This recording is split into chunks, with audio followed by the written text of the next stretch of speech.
Okay, we're back. As you can see, the garage doors are going up, and you probably can see my car's in the garage. That's because the owner of the house has gone away for a while, so we're just using the garage. And you guys might have noticed this. There's a new garage with my GF8, and you guys, oh my god, you finally got a garage. No, that's what everyone's been thinking. This is a newly built garage. Yes, my car's in it because once again the owner's not here, so I thought I'd be able to use it to, you know, do my control arm, because as I showed you guys earlier, this thing is touching right there. So I was gonna fix it in here because, you know, I thought it was gonna be raining today and stuff, but I'm not going to do that, don't worry. The thing is, I don't want to, like, in case something else is bent down there and the control arm doesn't fit, this thing will be stuck here. So I don't want it to be stuck in here. I'm going to put it back to where it was when we were doing everything else. And so if it gets stuck there, it's fine. The owner's okay with that. But definitely not okay if it's stuck in the freaking garage. So yeah, let's start her up and move her out, because yeah, I'm definitely not having this thing being stuck here.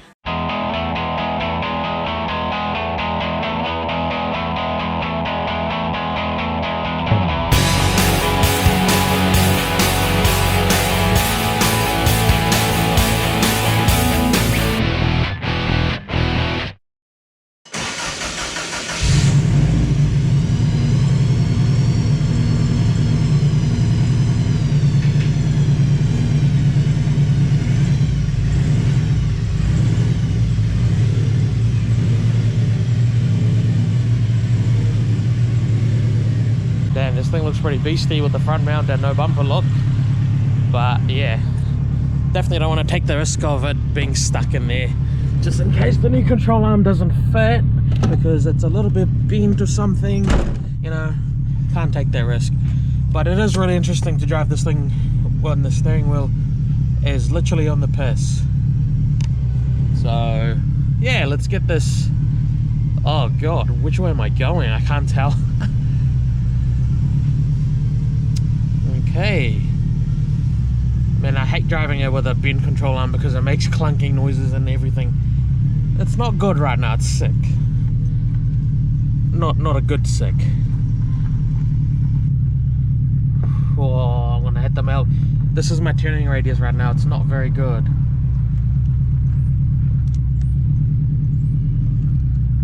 Nearly on the road actually, on the main road here. I'll wait for this car to go past in case I pop out onto the road. Okay, I'm gonna concentrate and do this instead of recording. Okay, looks like we've got it in with no dramas at all. Didn't clonk or bump or anything, so that's a good sign.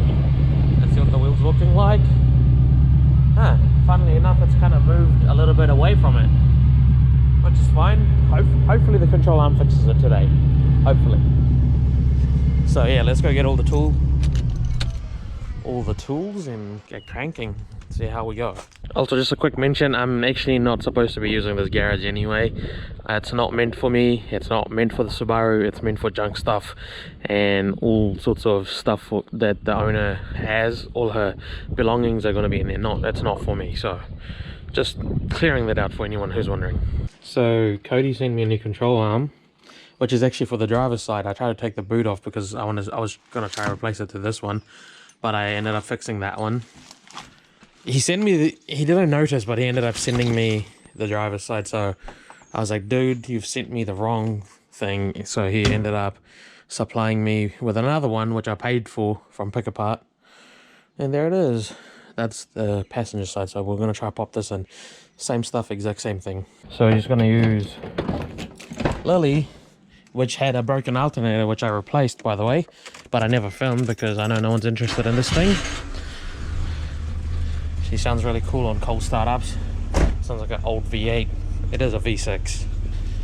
But we're going to use this thing to travel our tools to the front of the house, because fuck dragging like a whole huge trolley jack to like things or these jack stands. I can't even speak because it's early in the morning and my toolbox, because I'll have to do like 2 or 3 trips on my own. So just gonna chuck it in the back of this. Nice crisp breezy playing in the background. You know what I mean? Like, it just gets annoying trying to carry this one at a time, or like, and record as well.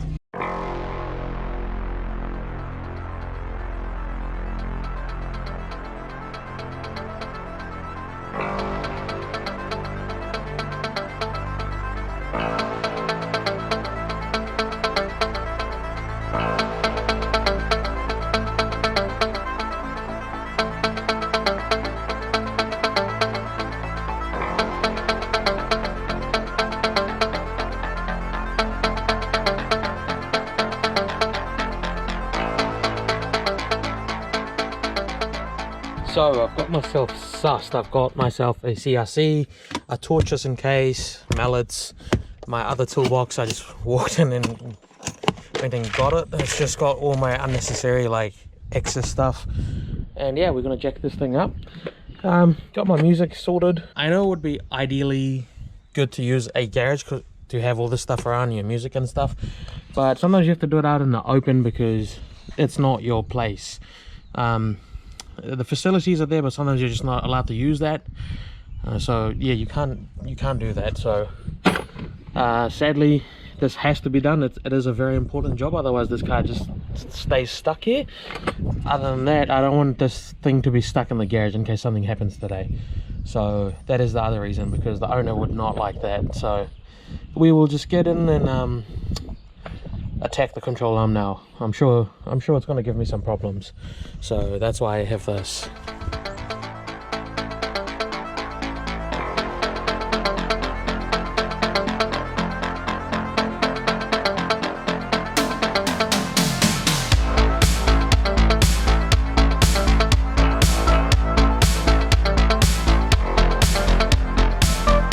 So that's what it's meant to look like, and that's what happened. That is a huge kink, whereas this is nice and smooth. This is just kind of like goes. So yeah, I'm gonna see if I can take this things out, because this one doesn't have a tear. This one does have a tear. I've repaired it, but if I can get that one out, it'll be just fine. But it doesn't matter. At the end of the day, eventually in the future I want to put some white line control arms, sway bars and all that, but for now that will at least adjust the wheel where it's supposed to be, I guess, instead of being like that. Jesus Christ, looks like a banana that's been folded in half. Alright, time to put that one on. So I'm finishing up for today. I'm going to come back 2 days later, and here's why. So as you can see, the bent one there that came off the STi, and this is the replacement one here. This ball joint here had a little tear in it, which I now have Sikaflexed, and don't worry, this is just a temporary fix. It's just I don't want grease to be flying out once the car's weight is on it and splattering everywhere, you know. So I've Sikaflexed it. If you don't know what Sikaflex is, it's a very high grade quality sealant that is flexible, and that tear is never gonna open up again. It's really good stuff, but this is temporary anyway. So originally I was going to take this one, but I hammered the threads. So yeah, I am a rookie, yes. I'm not a mechanic, I'm not a professional. I am learning in the process. Anyway, I'm going to eventually upgrade them to white line. But yeah, that ball joint there had like a really tiny surface tear, which I've kind of Sikaflexed just to have a piece of mind. And yeah, so the thing with Sikaflex is it takes 48 hours to dry, which is 2 days. So this is just going to sit again for another 2 days, and then we'll slap it back on. Whoops. So yeah, I've actually Sikaflexed all around the boot, and it's flexible. I can actually flex it if I wanted to. So yeah, you'll see when it dries.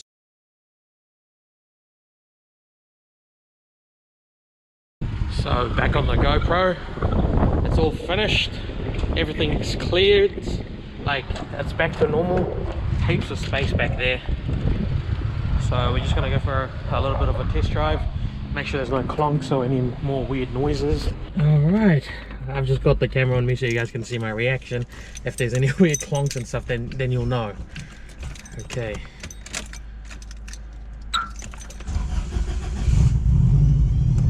starts up fine, turbo still whines. Don't worry, new turbo is here, but I'm going to show you guys that in another episode. Oh man, the steering feels good.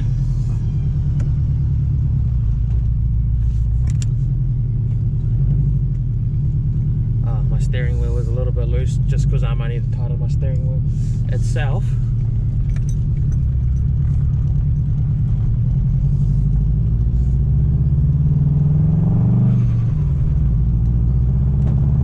Wow, even the alignment is still good.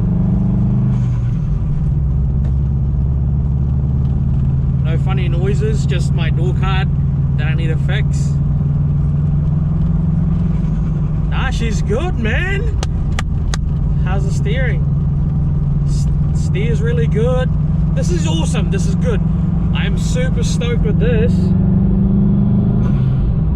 I don't want to like hit too much boost because it's still warming up. Yes, I do believe in that. Oh man.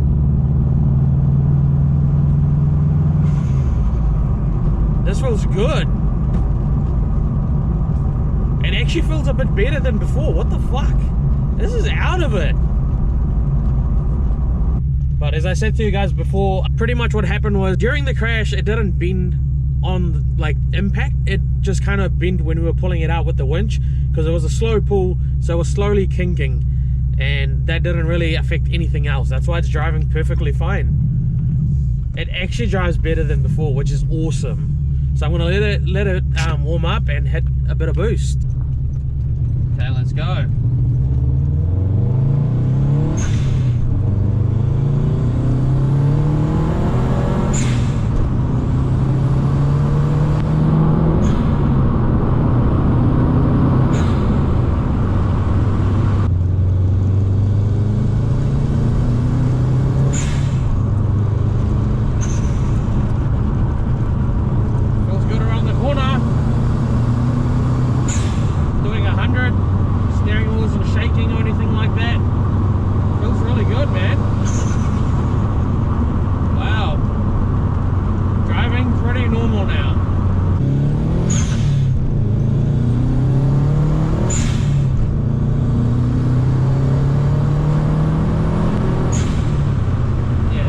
Something's wrong with this turbo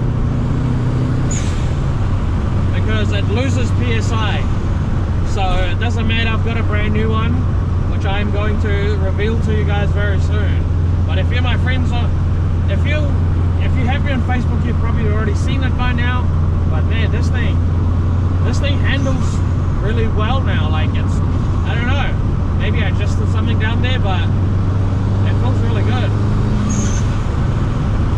I feel like I'm in a dream almost. Like, is this thing really fixed?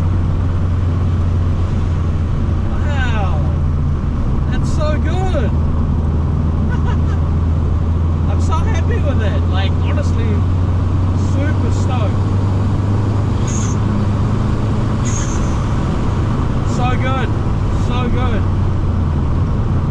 Even taking this corner at an 80, like nothing, like butter.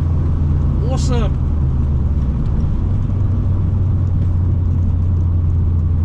So good. So yeah, thanks for watching, and yeah, that was pretty much the issue. So the control arm was the only thing that was bent. Nothing else was bent under there. I've got it fully checked. I've checked it over myself. Other people have checked it. Everything's exactly how it was. I've also taken a tape measure and measured the other side. Everything checks out. It was just the control arm. So I'm super lucky. The control arm only bent, as I said, once again, it was only due to being it winched into the ground and it slowly just kind of kinked itself. So it wasn't an impact or anything. On impact, it didn't take any brunt whatsoever. It was just my bumper, which I can get replaced. So yeah, in the second video, we will be putting it all kind of back together and trying to get it as close as we can, because we are moving away from this place, and I will be explaining why, because it has been a terrible experience living at that house, or well, yeah, you'll see in a minute, because we're in a new place right now.